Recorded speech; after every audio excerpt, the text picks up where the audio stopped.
Okay, excited to be out here. Obviously, this is a signature event for our Browns Foundation and everything that Dee and Jimmy are doing in the community. So this is an awesome day. Obviously, as you guys see, great weather. So we're excited to be out here. Got a bunch of players out here. All our coaches are out here. So as you know, raising money for a good cause. So special day, and then we'll get back to work tomorrow. But with that, I'll take any questions. Kevin, will we see anything different at OTAs Wednesday in terms of quarterback rotation? Honestly, Tony, every day is different. Every day we're mixing and matching, if you will, giving guys different looks.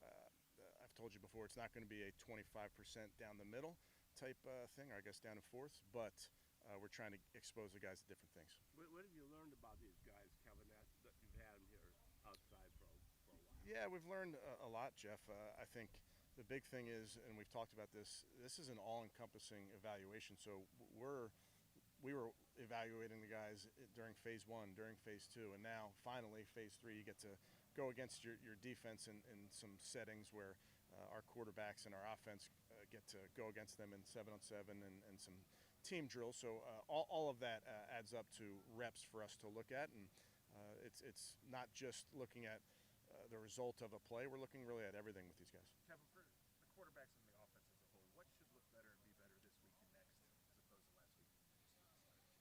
Yeah, I would say this. I think, as you guys know, there's only so much you can do based on the rules, the constraints that you have, whether it's 7-on-7 and teams. So we try not to look too much into the result, just black and white, if that makes sense, because there's things that our defense isn't doing and things that our offense isn't doing to gain advantages, if that makes sense. So really it becomes, are you doing what you're asking to do? Are you using the proper technique? Are your decisions sound?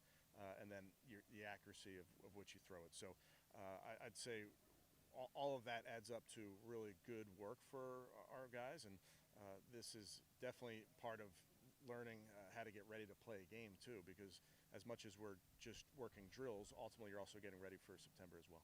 Kevin, how different have you noticed just Shador and Dylan specifically in just a month's time?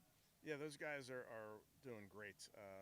They are both wired to get in early, stay late, put in whatever work is required. They're sponges in the meeting room, which I think is really fun for me.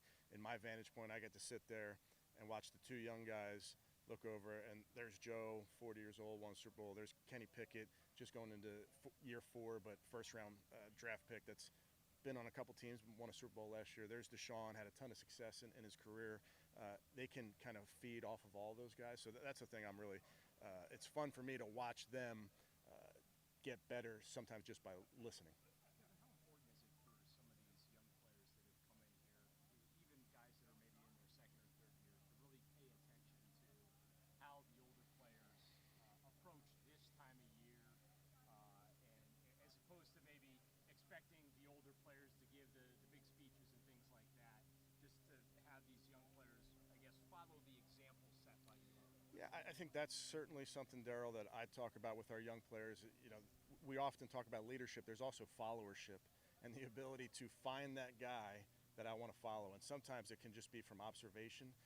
As you know, there's some great leaders that don't say much, and that's okay. I think if you find the right guy in your meeting room and see how he handles himself in the meeting room, see when he gets out on the field, what does he do when he's out on the field, how does he prepare? I think all of that certainly you can get in this time of year, but also that then goes to the season, and as you get in your routine, really attaching yourself to a vet. Those guys that end up playing 10 years in this league, that's simply not by accident. Kevin, how relieved were you when Joel decided to come back? Yeah, very relieved. Obviously, I was hopeful that Joel would be back. He's been here with me every step of the way. He's been a huge part of what we do on the football field. He's a huge part of who we are off the field. I think, you know, it was no small thing when we put that golf simulator in Berea. I think that certainly maybe tipped the scales in our favor.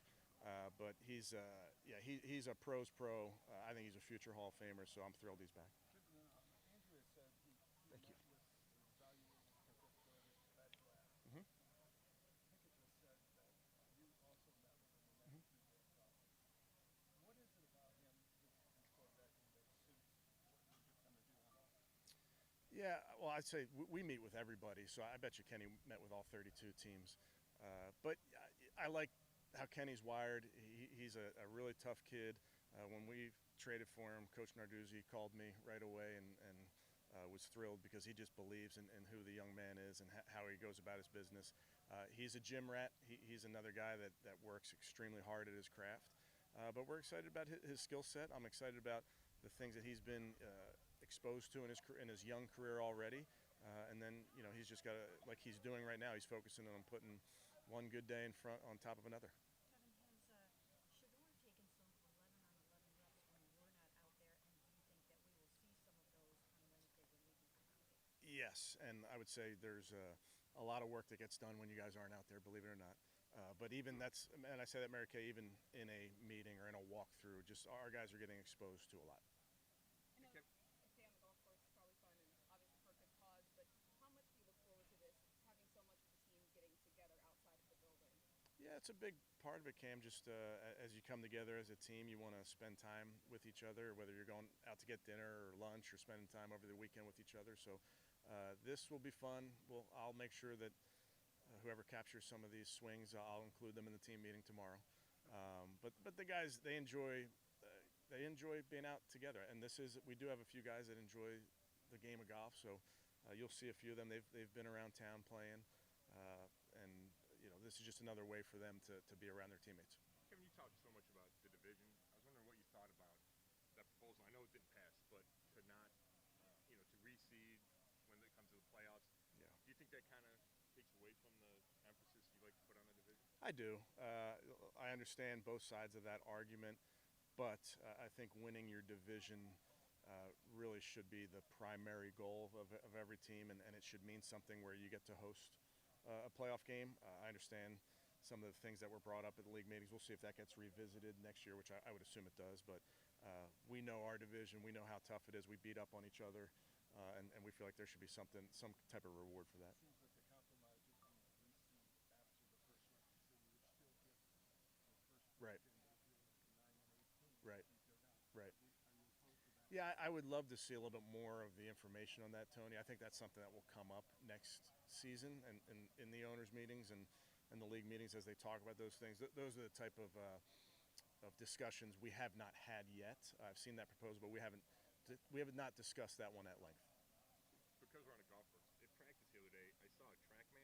Yeah. You guys had set up. What do you guys track with that? The kickers use that. Just see that.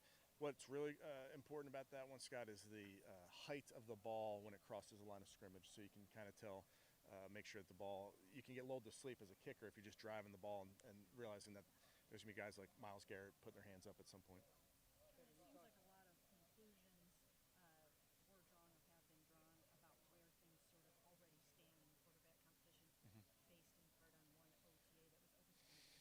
So my question is are those accurate, possible evaluations at this point? Yeah. Or It's so, I know in our day and age, one clip or one day or one practice can be all that gets out there to the public. I would tell you the guys are working extremely hard. They're doing everything that we're asked of them, and we're very excited about all of our guys. I know a lot of attention goes to that quarterback room. I get it. That's the most important position in football, but I'm really proud of all the guys for how hard they're working really throughout this offseason. Kevin, along those lines, you told us not to read too much into anything. Stands, but hopefully trying to get that message too, but we know naturally that'll happen. And along those lines, you talked about how this time of year is maybe better suited for like the quarterback to be even.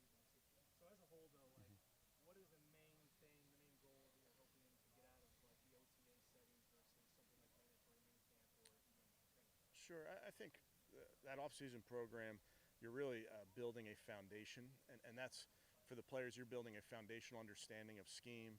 You're building a foundation of the culture, like Cam was talking about earlier, just being around your teammates. So that's really what we're doing right now. When we get to training camp, we'll build on top of that foundation, but so much of what we're doing right now is just making sure that the guys understand who we are, what it means when we say Cleveland Browns, what it means when we say offense, defense, special teams, how we play.